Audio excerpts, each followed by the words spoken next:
ॐ अज्ञानतिमिरान्धस्य ज्ञानाञ्जनशलाकया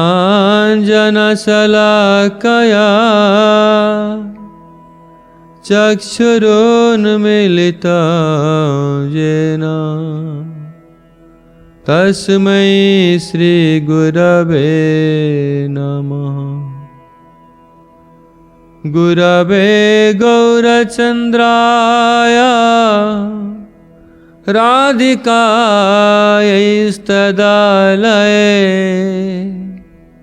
कृष्णाय कृष्णभक्ताय तद्भक्ताय नमो नमः। श्रीमद् भगवद गीता द्वितीय अध्याय। हम लोग श्रवण किया था कि अर्जुन भगवान के परम भक्त होने पर भी भगवत इच्छा से जब वो मोहग्रस्त हो गए और ऐसे एक बद्ध जीव का भूमिका निभा रहे हैं, उन्होंने अनेक तर्क प्रस्तुत किया कि उनके युद्ध करने से किस प्रकार धर्म की ग्लानि होगा और समाज में धर्म का अधपतन हो जाएगा, लोग संकट में आ जाएंगे, वर्ण संकर उत्पन्न होंगे आदि, वर्णाश्रम धर्म का अधपतन हो जाएगा, लोग धर्म पथ से विच्युत हो जाएंगे। तो भगवान ने अर्जुन को उन्होंने शिक्षा दिया कि हे अर्जुन, जो भी बातें तुम कर रहे हो वो सब अनार्य जुष्टम अस्वर्ग्यम, ये कोई उचित बात नहीं है। जो आर्य धर्म पथ को अनुसरण करने वाले लोगों इसको पसंद नहीं करेंगे या उनके दृष्टि में ये सर्वथा अनुचित है, तुम जितने भी बातें कहा, और ये तुम्हारे पारमार्थिक कल्याण भी नहीं होगा इससे, ना ये जगत में भी कल्याण नहीं होगा, ना परमार्थिक जगत में कल्याण होगा। ऐसे भगवान ने तो अर्जुन को कहा। फिर भी अर्जुन अभी पूर्ण रूप में मोह से मुक्त नहीं हुए हैं, ताकि भगवान की इच्छा से ये हो रहा है। और भगवान भगवत गीता इसलिए कहेंगे, भगवत गीता उपदेश इसलिए सुनाएंगे ताकि जगत के कल्याण होगा। अगर अर्जुन भगवान की बातें मान लेते और स्पष्ट रूप में ये सब समझ पाएंगे तो फिर भगवान क्यों उपदेश देने जाएंगे। इसलिए अर्जुन तो माध्यम है, तो श्रीमद् भगवत गीता रूपी वाणी ये जगत में प्रकटित होने के लिए। आज ये दूसरा अध्याय की जो चौथा नंबर श्लोक है, भगवान की वाणी सुनकर अर्जुन ने क्या कहा, अर्जुन ने क्या तर्क प्रस्तुत किया। अर्जुन उवाच कथम भीष्ममहं संख्ये द्रोणं च मधुसूदन इक्षुभिः प्रतियोत्स्नामि पूजार्हा वरिसूदन। कथं भीष्ममहं संख्ये द्रोणं च मधुसूदन, हे मधुसूदन, हे अरिसूदन, अरिसूदन माने हे शत्रुओं को दमन करने वाले, मैं कैसे इस युद्ध में, संख्य माने इस युद्ध भूमि में या इस युद्ध में मेरे जो पूज्य हैं, जो पूजा के योग्य हैं, पूजनीय हैं, भीष्म पितामह, गुरु द्रोणाचार्य, इनके विरुद्ध कैसे मैं धनुष बाण लेकर युद्ध करूंगा और इनके ऊपर कैसे मैं तीक्ष्ण बाणों से आघात करूंगा, ये कैसे हो सकता है। अर्थात अर्जुन इस प्रश्न के द्वारा ये कह रहे हैं कि ये तो अनुचित है, हम कैसे कर सकते हैं। भगवान के सामने, वो कृष्ण के सामने ऐसे कह रहे हैं। अगर भगवान ये कहते हैं कि अर्जुन, भीष्म द्रोण आदि तुम्हारे विरुद्ध युद्ध करने के लिए यहां उपस्थित हुए हैं, खड़े हैं, अभी तुमसे युद्ध करेंगे, तुम एक क्षत्रिय हो, तुमको अपना स्वधर्म को पालन करना चाहिए। क्षत्रिय ना कि केवल अपना ही डिफेंड करेगा, अपने सुरक्षा तो करेगा ही, ये तो देश की क्या सुरक्षा करेगा? जो अपने आप को बचा नहीं पाएगा तो देश को, दूसरे लोगों को क्या बचाएगा? इसलिए तुम्हारे सम्मुख वो खड़े हैं, इधर उपस्थित है युद्ध करने के लिए। तो क्षत्रिय क्या स्वधर्म के हिसाब से तुमको तो क्या करना चाहिए? तुम क्या युद्ध नहीं करोगे? इसके उत्तर में अर्जुन कह रहे हैं, हाँ ये बात सत्य है कि मैं युद्ध कर नहीं सकता। क्यों? क्योंकि धर्मशास्त्र के अनुसार अर्जुन खाली तो क्षत्रिय नहीं थे, परमार्थ की ज्ञानी भी थे, बहुत शास्त्र ज्ञान और सत्संग में उनको वैदिक ज्ञान का भंडार था उनके पास। धर्मशास्त्र में के अनुसार जो पूज्य हैं, जिनके चरण में पुष्प आदि देकर हम भक्ति पूर्वक पूजन करते हैं, गुरुजनों को पूजा करते हैं, लोग गुरुजन हैं, तो इनको क्या अपने तीक्ष्ण बाणों के द्वारा विद्ध करना चाहिए? ये क्या उचित है? ये तो मुझे अमंगलकारी लग रहा है, ये सर्वथा अमंगलकारी। अर्थात गुरु द्रोह करना, गुरुजन के विपरीत जाना, उनके द्रोह करना, ये तो अमंगलकारी है।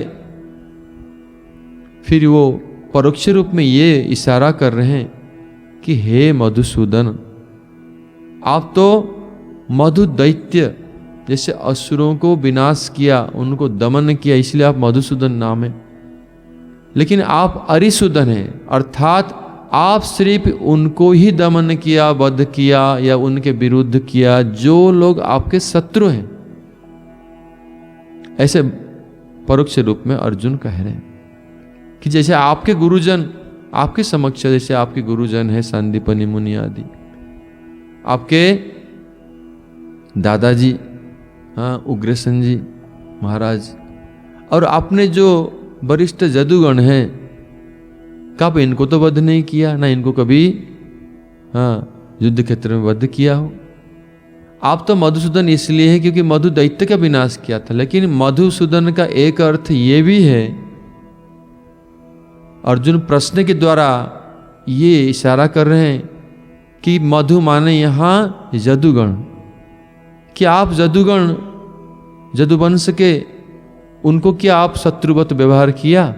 नहीं किया। आप मधुसूदन इसलिए क्योंकि मधु दैत्य को विनाश किया, वो आपके शत्रु हैं। अर्थात परोक्ष रूप में अर्जुन कह रहे हैं कि आप भी ऐसे नहीं किया, ना मैं कर सकता हूं, यह अनुचित है। गुरु सांदीपनि मुनि के बात यहां आता है कि अर्जुन ने परोक्ष रूप में यह इशारा किया कि सांदीपनि मुनि भगवान के गुरु हैं। इस सांदीपनि मुनि के संबंध में गुरुजी ने कहा, हम लोग श्रवण करेंगे। कौन थे सांदीपनि मुनि? कैसे भगवान के गुरु बने? किस प्रकार गुरु हैं? ये कहाँ रहते थे ना? अवंती देश में, जो कि आधुनिक उज्जैन शहर है। ये कश्यप गोत्रियों की सुविख्यात मुनि हैं, कश्यप गोत्र के हैं। भगवान कृष्ण और बलदेव जो कि साक्षात जगत के गुरु हैं, वो तो भगवान है, जगत के गुरु हैं। और नरवत लीला करने के समय में लोगों की शिक्षा देने के लिए, लोक शिक्षा के लिए श्री सांदीपनि मुनि को उन्होंने शिक्षा गुरु के रूप में ग्रहण किया, अर्थात उनको शिक्षा गुरु के सम्मान प्रदान किया। भगवान कृष्ण बलदेव उनके आश्रम में रहकर 64 दिन में 64 कला शिक्षा लाभ किया। और यहां एक प्रश्न है कि सांदीपनि मुनि कैसे थे? कैसे भगवान को उन्होंने शिक्षा दे पाया? वो तो जगत के गुरु हैं। इसलिए विश्वनाथ चक्रवर्ती ठाकुर श्रीमद् भागवत के दिग्दर्शनी टीका में कहते हैं कि सांदीपनि मुनि शैव थे, शिव जी के भक्त थे, शिव जी के उपासक थे। अगर वो कृष्ण के भक्त होते तो भगवान की उपस्थिति में वो समझ पाते कि ये भगवान है, उनको कैसे शिक्षा दे सकते थे। इसलिए भगवान की इच्छा से वो शैव थे, इसलिए वो कृष्ण बलदेव को नहीं पहचान पाए और उनको शिक्षा छात्र के भांति उन्हें शिक्षा दिया। इसलिए कृष्ण बलदेव विद्या उपार्जन के लिए उनको शिक्षा गुरु के रूप में स्वीकार किया। और अगर कोई भक्त होता तो पहचान लेता ये स्वयं भगवान है, तो उनके भगवान के जो शिक्षा ग्रहण करने के जो लीला है वो लीला संपन्न नहीं हो पाता। इसलिए जानबूझकर भगवान कृष्ण और बलदेव दोनों ही ये शैव शिव जी के भक्त सांदीपनि के निकट जाकर ये सब शिक्षा लाभ किया। ये लीला है। और ये सांदीपनि मुनि किनके पुत्र थे? न जोगमाया पौर्णमासी जी के पुत्र थे, जो कि ब्रज में पौर्णमासी के रूप में प्रसिद्ध हैं, उनके ही पुत्र थे। और कृष्ण सखा मधुमंगल और सखी नंदीमुखी ये सांदीपनि मुनि के ही पुत्र और कन्या थे। यहाँ अर्जुन सांदीपनि मुनि कृष्ण के ही शिक्षा गुरु हैं, जिस प्रकार गुरु द्रोणाचार्य आदि हैं, द्रोणाचार्य कृपाचार्य आदि, इन्होंने भी शिक्षा दिया था। फिर भी आज अर्जुन उनके सामना करना पड़ रहा है युद्ध क्षेत्र में, और उनके साथ युद्ध करने के लिए अभी तैयार खड़े हैं, लेकिन ऐसे परिस्थिति भगवान कृष्ण के सामने नहीं आया। इसलिए अर्जुन ने ये बात कह रहे हैं कि आप क्या गुरुओं को ऐसे कर सकते थे, युद्ध कर सकते थे सांदीपनि मुनि के? इसलिए ये बात कही गई है कि सांदीपनि मुनि ये अर्जुन प्रश्नवाची के द्वारा, प्रश्न के द्वारा ये दर्शा रहे हैं कि उनके लिए भी ये अनुचित है, वो कभी गुरुओं के विरोध में कथं भीष्म संख्य द्रोणंच, भीष्म द्रोण आदि उनके पितामह और गुरुजन हैं, और उनके विरोध में कभी भी युद्ध कर नहीं सकते। फिर दूसरे श्लोक में कह रहे हैं अर्जुन, जो कि दूसरा अध्याय 5वां श्लोक में कह रहे हैं, गुरुर्न हत्वा हि महानुभावान् श्रेय भोक्तृं भक्ष्यमपि ह लोके हत्वार्थ कामांस्तु गुरुर्निहैव भुञ्जीय भोगान् रुधिरा प्रदिग्धान्। यहाँ अर्जुन कह रहे हैं कि महानुभावान गुरुर न हत्वा ही महानुभावान, महान भावान माने महान आत्मा है। ये खाली ना कि गुरुजन है, बल्कि महान आत्मा है। ये महान भाव, महान आत्मा गुरुजन को मैं नहीं वध करूंगा, और उनको ना वध करके इस संसार में दूसरे विकल्प क्या है? अगर युद्ध नहीं करोगी तो करोगी क्या? कि इस संसार में मैं भिक्षा अन्न के द्वारा भी जीवन यापन करना अपने को अपने लिए कल्याणकारी समझ रहा हूं, तो बरं इनको युद्ध नहीं करके मैं भिक्षा करने के लिए भी प्रस्तुत हूं। किंतु गुरुजनों को हत्या करने से ये लोक में जो भी भोग सामग्री प्राप्त होगा वो क्या सुखप्रद होगा? जो भी अर्थ और भोग प्राप्त होगा या हमारे कामना को चरितार्थ करने के लिए हम जो भी भोग सामग्री प्राप्त करेंगे, ये सब रक्त रंजित अर्थ और काम रूप भोग हो जाएगा। रक्त रंजित, उनके रक्त से रंजित हो जाएगा। ये कैसे सुखप्रद होगा? ये बात अर्जुन कह रहे हैं कि यदि कृष्ण उनको जिज्ञासा करेंगे अर्जुन को कि आप अभी, तुमको क्या राज्य ग्रहण करने की बिल्कुल इच्छा नहीं है? राज्य प्राप्त करने के लिए, अपना राज्य को वापस पाने के लिए? कैसे? अगर राज्य ही नहीं रहेगा तुम लोग कैसे जीविका निर्वाह करोगी? तो इसीलिए तो ये सब कुछ हो रहा है कि राज्य प्राप्ति के लिए तुम लोग अपना राज्य प्राप्त करो और राज्य शासन करो, क्षत्रिय हो। इसके उत्तर में अर्जुन कह रहे हैं कि यद्यपि मैं राज्य पाने की अभिलाष मेरे अंदर था, लेकिन ये परिस्थिति देखता हूं कि गुरु वर्गों की हत्या करना पड़ेगा, मैं नहीं प्रस्तुत हूं इसके लिए। बरं गुरुजनों की हत्या ना करके, जैसे हम लोग पहले अज्ञातवास में जीविका निर्वाह कर रहे थे, पांडवगण एकचक्र गांव में भिक्षुक होकर बन करके, वो क्षत्रिय होकर भी उनके लिए निंदनीय कर्म है भिक्षा करना, हाथ फैलाना। फिर भी उन्होंने राजा के बदले में भिक्षुक होकर के उन्होंने निंदनीय कर्म को किया अपने को छिपाने के लिए। ऐसे ही अभी भी हम लोग प्रस्तुत हैं, अभी मैं प्रस्तुत हूं कि बरंग ऐसे अपरा पाप करने के बदले में अगर मैं निंदनीय कर्म भिक्षादि करना पड़े उसको मैं स्वीकार है। ऐसे अन्न को हम भोजन करें श्रेयस्कर मानते हैं, ना कि उनके हत्या करके उनके रक्त के द्वारा रंजित जो राज्य सुख हो इसको भोग करना चाहेंगे, हम कभी नहीं चाहेंगे। हाँ, भिक्षा करने से हमारा अपयश होगा, लेकिन पारमार्थ की अमंगल तो नहीं होगा। इसलिए खाली मैं इनके लिए इसलिए वध करूंगा, इनके विरुद्ध करूंगा, इनके द्रोह आचरण करूंगा क्योंकि दुर्योधन के अनुगत हैं।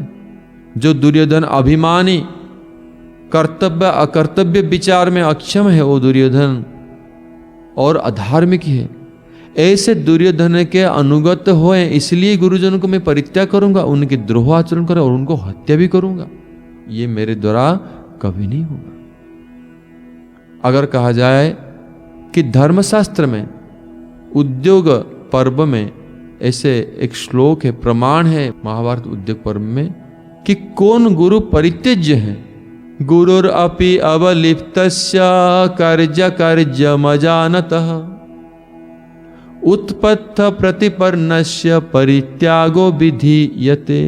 गुरुर अपि अवलिप्तस्य, जब गुरु अपने रास्ते से भटक जाते हैं, कुमार्ग में अधर्म के मार्ग पर चल पड़ते हैं, कार्य अकार्य में को सामंजस्य नहीं कर नहीं जान पाते कौन सा कार्य है कौन सा अकार्य है।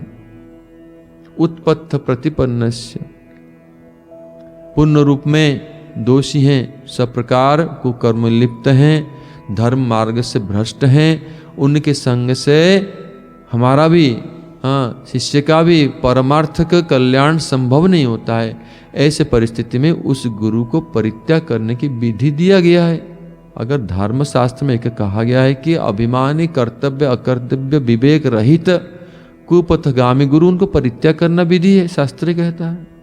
तो अर्जुन कह रहे हैं कि ये मेरे साधारण गुरु नहीं है, ये महानुभावान, महानुभाव माने महान आत्मा, अर्थात ये काल और काम आदि को वशीभूत कर लिए हैं, ये काल से परे हैं।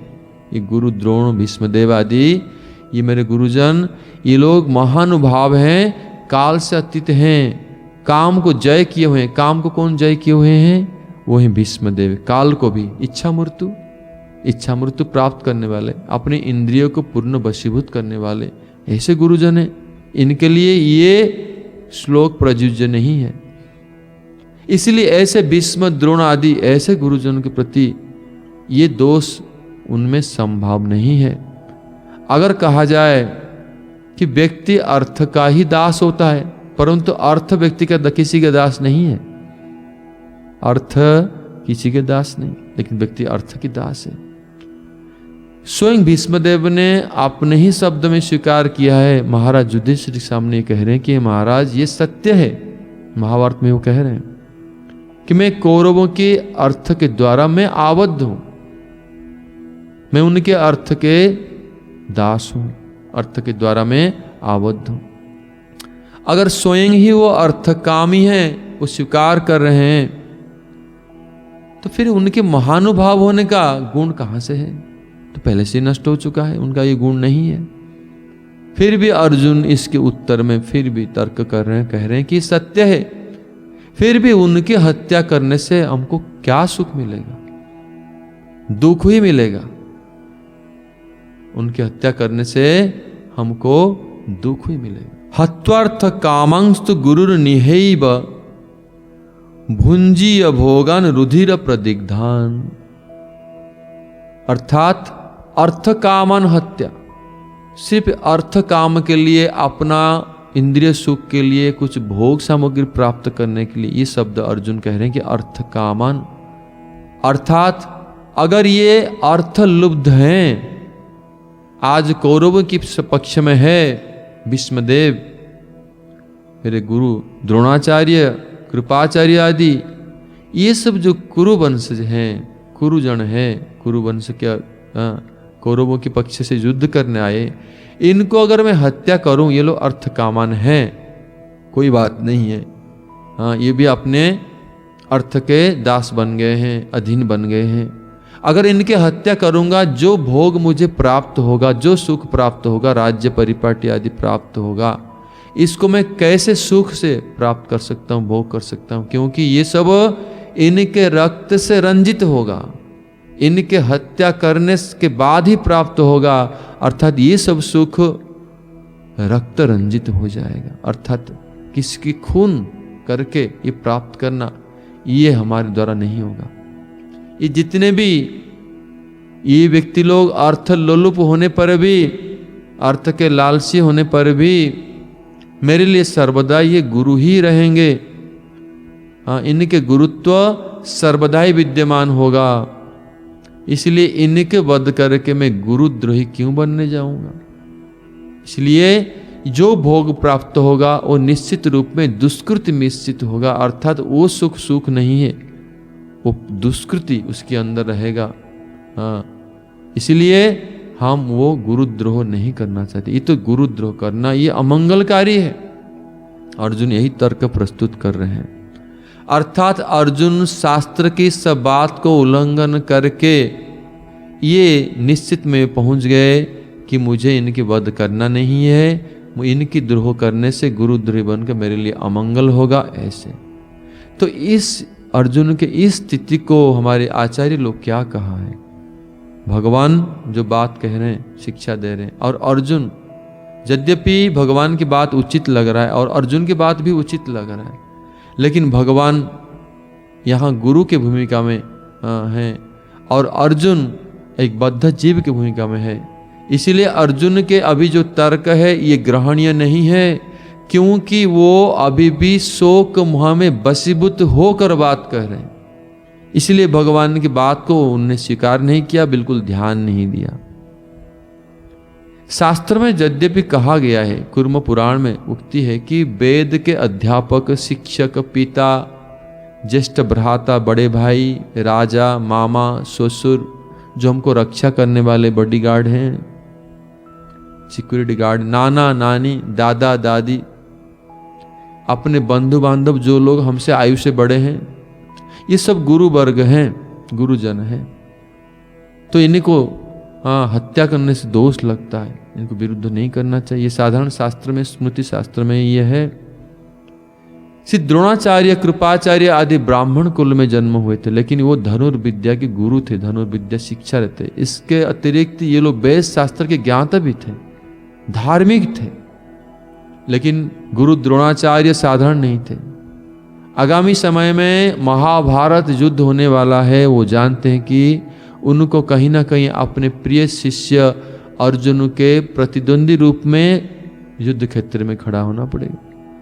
इसलिए वो बोल दिए थे, अर्जुन से प्रतिज्ञा करा लिया था, अगर मैं प्रतिद्वंदी के रूप में तुम्हारे विरुद्ध में खड़ा हो जाऊं, तुम अवश्य ही मेरे विरुद्ध युद्ध करना, तुम प्रतिज्ञा करो, युद्ध करने से संकोच नहीं करना।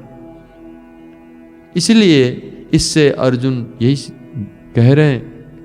और अर्जुन जितना तर्क प्रस्तुत किया अर्जुन ने, ये यद्यपि उचित लग रहा है, लेकिन ये मोहग्रस्त, शोकग्रस्त हैं। इसलिए भगवान आगे क्या कहेंगे, किस प्रकार इनके मोह को खंडन करेंगे, ये हम श्रवण करेंगे आगामी अध्यायों में, आगामी श्लोकों में। और यहाँ ये शिक्षा है कि जब तक एक व्यक्ति, जब तक एक जीव, चाहे शास्त्र की ज्ञाता है, शोक मोह से परे नहीं है, वो शास्त्र के वास्तविक जो कंक्लूजन है, वास्तविक निष्कर्ष है, इसको नहीं समझ सकता है।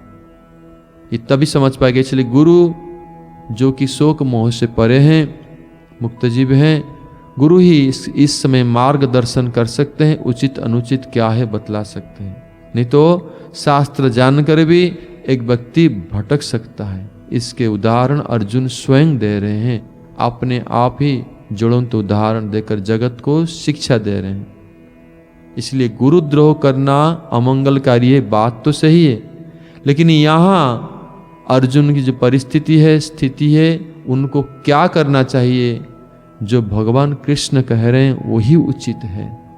अभी आगामी अध्यायों में, आगामी प्रवचनों में हम लोग इसको श्रवण करेंगे। जय ग्रंथराज श्रीमद् भगवद गीता की जय। जय कृष्णचंद्र भगवान की जय। रूपानुगाचार्य शिल गुरुदेव की जय। जय रूपानुग गौड़ीय गुरु वर्ग की जय। समागत भक्त वृंद की जय। निताय गौर प्रेमानंदे हरि हरि वो। हरे कृष्णा